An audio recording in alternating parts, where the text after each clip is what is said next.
myself and Ice Pick J, who was the other A&R, we were constantly pushing to break new artists, that we can't keep focusing on X and Eve and the Locks. We can't keep living off of the same artists because then you're dependent on them. You know, everybody that comes through should be able to go off and do their own thing. I don't want you to stay up under us forever. We want to expand and do new artists and do new things ourselves. Ruff Ryders never gonna stay in one box. Hey, what's up? I'm Ian Robinson with MTV News. In this week's edition of You Hear It First, we bring you Jin.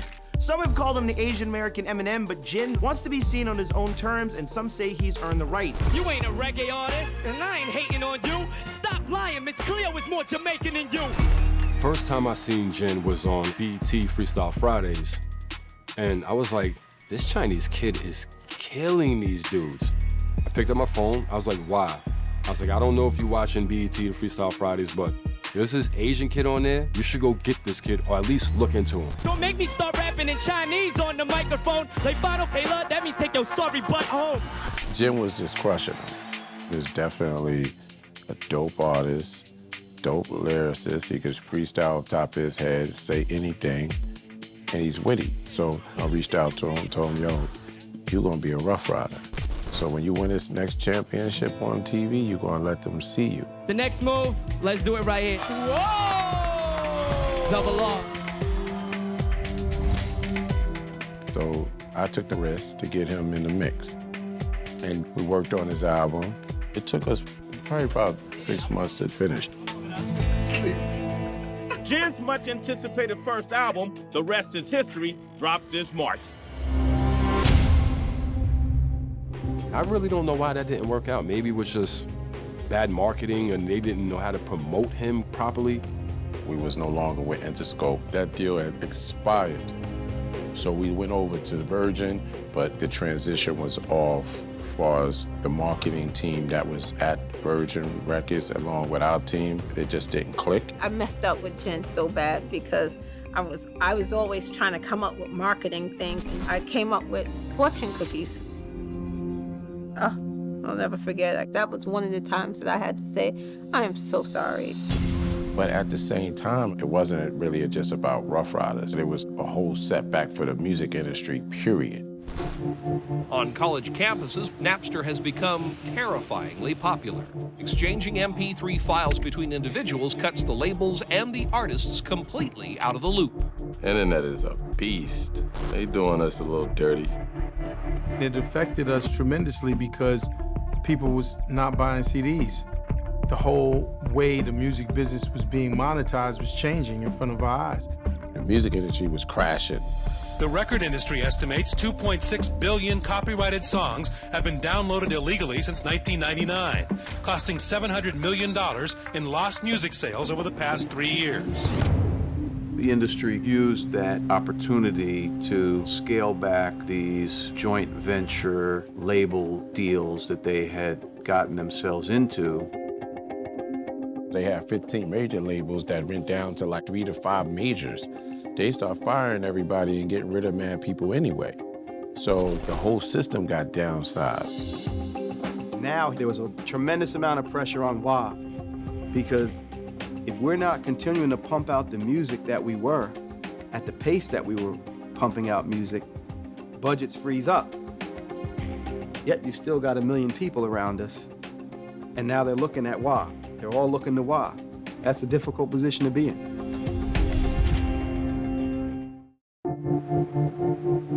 Record industry observers say the stream of music flowing uncontrolled over the web will soon become a flood of red ink. The record industry could be seriously damaged financially if they don't find a way to stop the problem now. Back in the early 2000s, you had Napster come about, these accidents come about, the industry's budgets are changing, music was fading.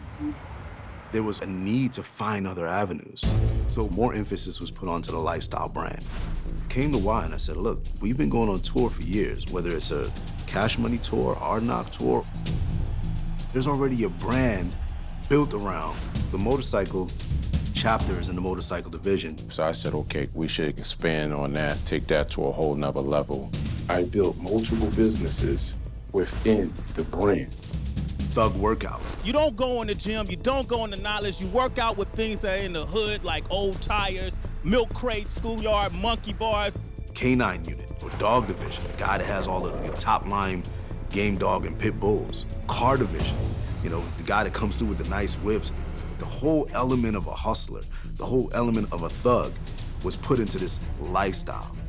We definitely got criticism for trying to put an R on everything, but it was a source of revenue.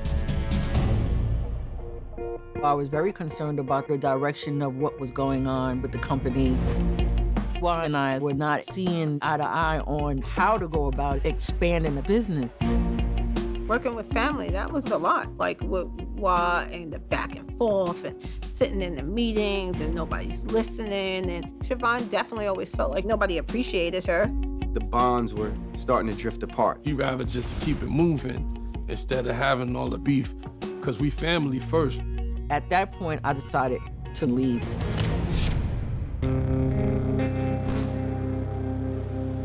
At that time, I was under pressure to get DMX's 6th album out.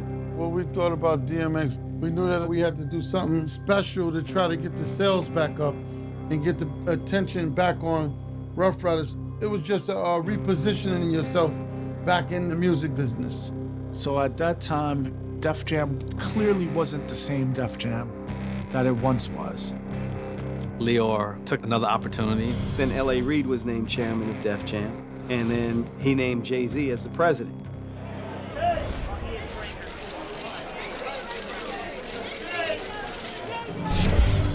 X right off the bat was not comfortable having to get approval from Jay-Z for his album to come out. It didn't matter how he felt. We had to deliver the albums that we promised to Def Jam, because with no album, there's no money. I was still recovering. I was just getting back into the swing of things, doing a little bit with the music, so I was still working while I was recovering. I'm good. Oh, I'm good. Yeah. No, what about me? Yeah. On the beat? Yeah, let me hear the beat.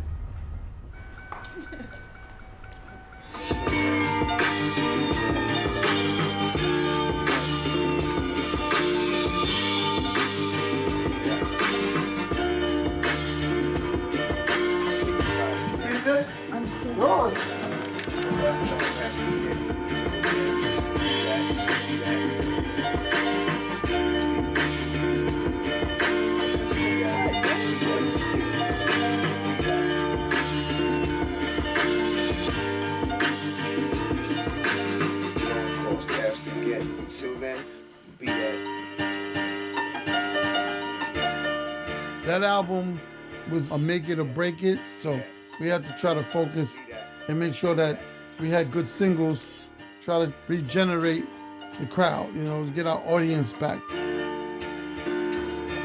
say goodbye today, 'cause I don't know when all cross paths again. Till then. While we were putting the finishing touches on it, Jay-Z flies in, and he comes and X is playing the album. Jay was like, something needs to change on the album or something like that. And X is like, you mean you don't feel the music? I only dropped #1 albums. A lot of things going around with X. Album continually pushed back. What's going on with the album? Man, my album been ready, man. You know what I'm saying? I mean, it's on Def Jam, man. You know what I'm saying? They push it back. X felt a major way, like Jay's my comp and Jay's slowing me down. He don't want me to bust his ass, musically. They have respect for one another, but, that's the competition.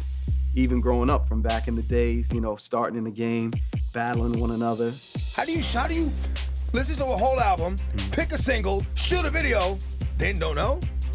Okay, I see what's really good. You're trying to eliminate the competition. X wanted out, and he wanted to find another home. Def Jam wasn't Def Jam at that time. They didn't get what we was doing. Leor took care of X in a level that I don't think L.A. Reid's Def Jam could ever do, and DMX asked to be let go of Def Jam, and Jay-Z let him go. I called Waah and I said, yo, what up?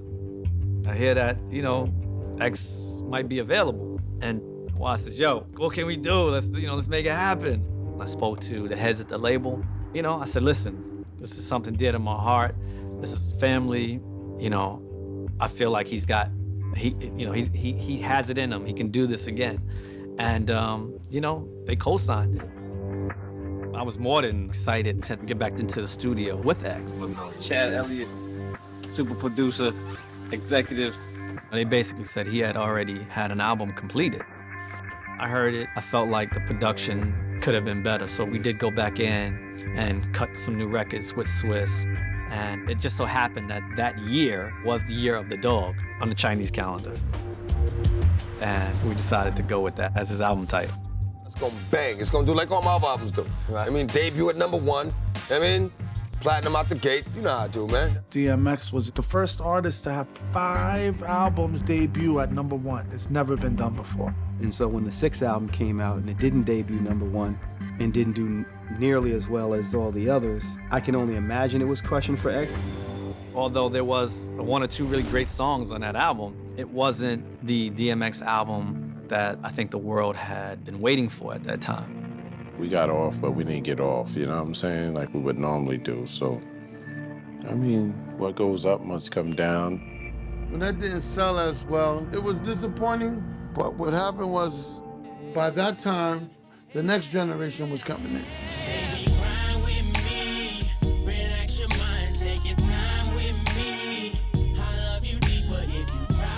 And that's when the South started getting their energy.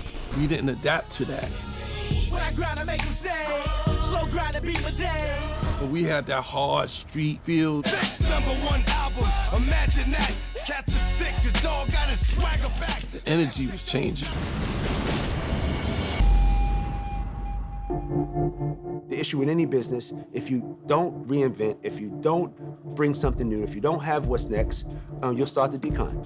Music was changing, technology was changing, everything was just changing. And we had a lot of people on payroll that depending on us. You know, they had families and stuff like that. So Waah took out a loan on his house, on our house. We had a little crisis on some finances, so I did a second mortgage out on the crib. It was real rough, but we did what we had to do to keep Ruff Ryders going.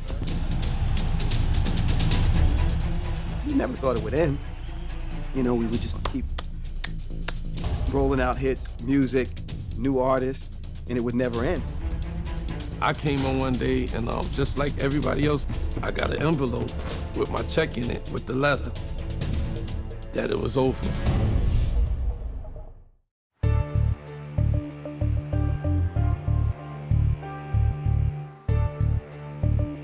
And why did Waah close Ruff Ryders?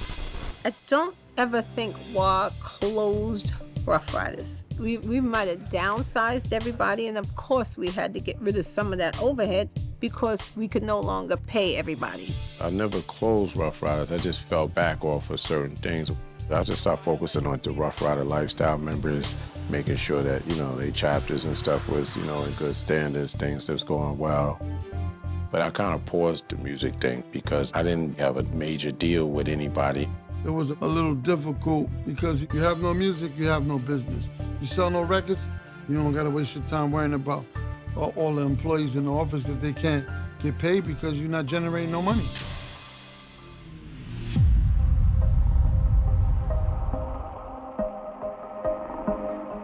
I had all these riches and then it came down, but I don't worship money. So at that downtime, I had to find peace with self and building yourself and just making sure that you respecting the higher creator.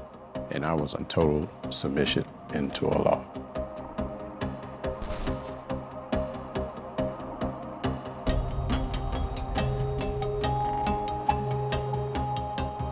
It's always important to have a solid ground spiritually, and you try to reflect on the things that put you in that situation and try not to relive it again. Most beautifulest thing that ever happened to me in my life. I love all my brothers that brought me here. Amen. Give us and have mercy on us.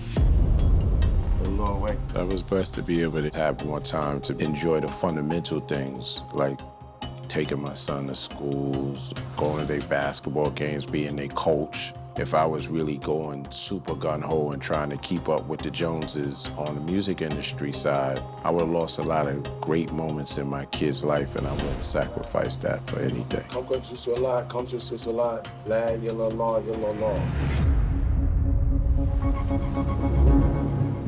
But we never stopped working, and something just was telling me we need a reunion tour. So I called Live Nation and told them, let us do this 20-city tour.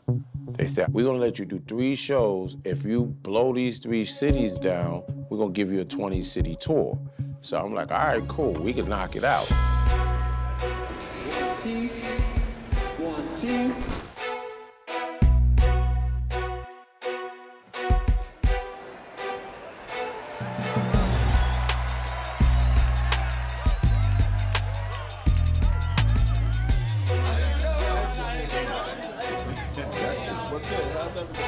We had everybody there. The biggest thing was getting everybody's schedule. And once we got everybody locked in for the schedule, it was just like a family reunion.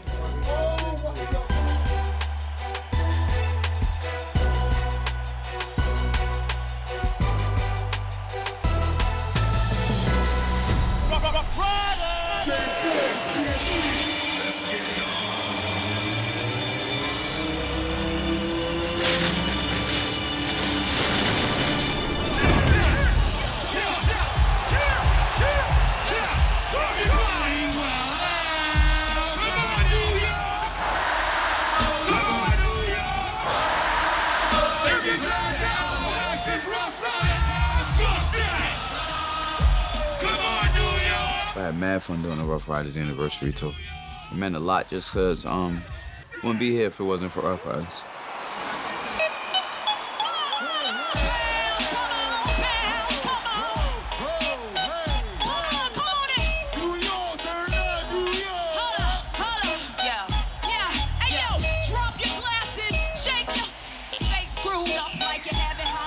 Ruff Ryders was my boot camp, and it wasn't about songs.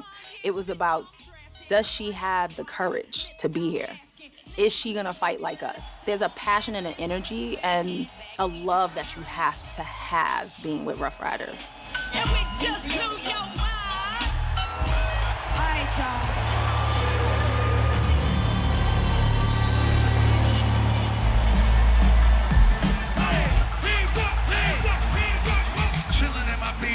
Listen in the ether, pumping through your speakers. Now I got the heaters. Going on the Ruff Ryders reunion tour felt good, you know, it felt good to see the fans, to see the people. Get the money, dollar. Freeze! You know who it is. It's Ruff Ryders pulled me out of my comfort zone and gave me my tools to build the castle that I'm building now.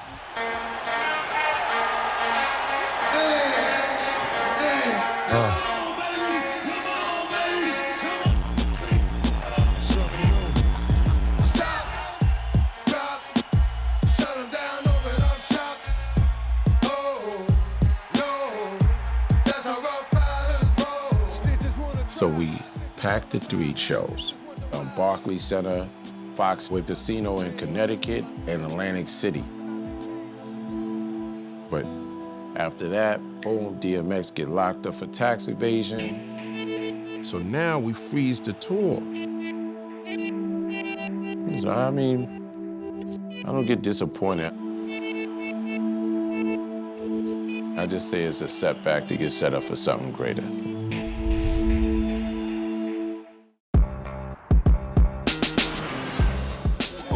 Vernon, money-making Mark Vernon. This is where it's all started, right here, you know? Right here, this is where we was at.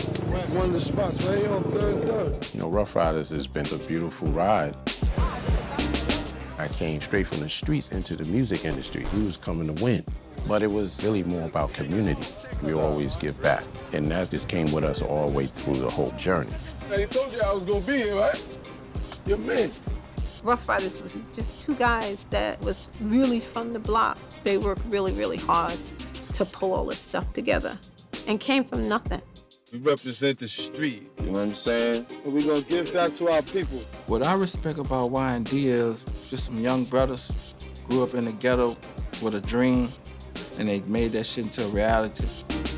We were able to help other people build themselves, whether it was all the employees in the office, it was the Locks, it was X, it was Eve. Nobody had anything. So we was able to help them to be able to help themselves and their families. What's happening with you? Our agenda was survival of the fittest. You know, we was hustling, we was in those streets. I put a lot of work in to be able to make hit records, bring my family and different people into the mix to make things happen in a positive way. You gotta get good. Waah's vision was to pulling people from the streets and giving them a better life. When I started with the Locks and Yonkers, they was just kids in the street just making mixtapes.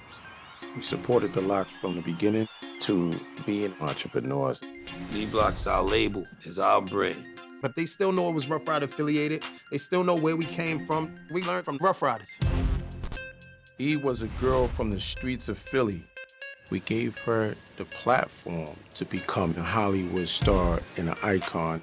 I was the adopted kid. They took care of me and took me in. They changed my life. Thank you.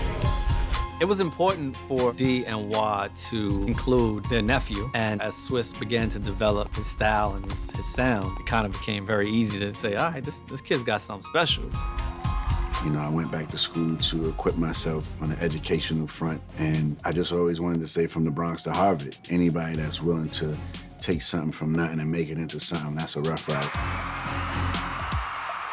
Who knows if X would have ever made it if it wasn't for D and Waah understanding him. I started the process for DMX to be a superstar worldwide. He was a difficult artist to work with, but I felt his music, I believed in his music. He wasn't just an artist to us, he became our brother. We're family, still family. Ruff Ryders is one of the hardest street labels in hip-hop history. Y'all gon' make me lose my mind. Up in here, up in here. Y'all gon' make me go all out. Their music and their energy was just no softness about it. Like, they didn't give a... Remember, at the time, it was party music and dance music, and then here we came with grit. We didn't follow what was out. Whatever rules that were there were completely broken in the best way. Preacher telling the truth and it hurts. Y'all gon' make me lose my mind. We gonna come with wild people, dogs, animals. We gonna cause an uproar. They just mark the X's of all the things not to do, and it happened to work. We're from the streets, this is where we're from. You hear us coming through, you know what I'm saying? It's like, that's what we rep, the streets. People looking for something that represented this kind of cultural edge. We built a movement, we built a way of life.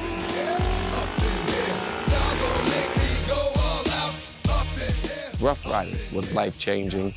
It reaffirmed who we were. I don't think at any other label, in any other time, that they would have been able to create what they created. We did things that'll never be done again. We've set trends, trailblazed, turned shit up. Not only will it never be done again, it will never be forgotten.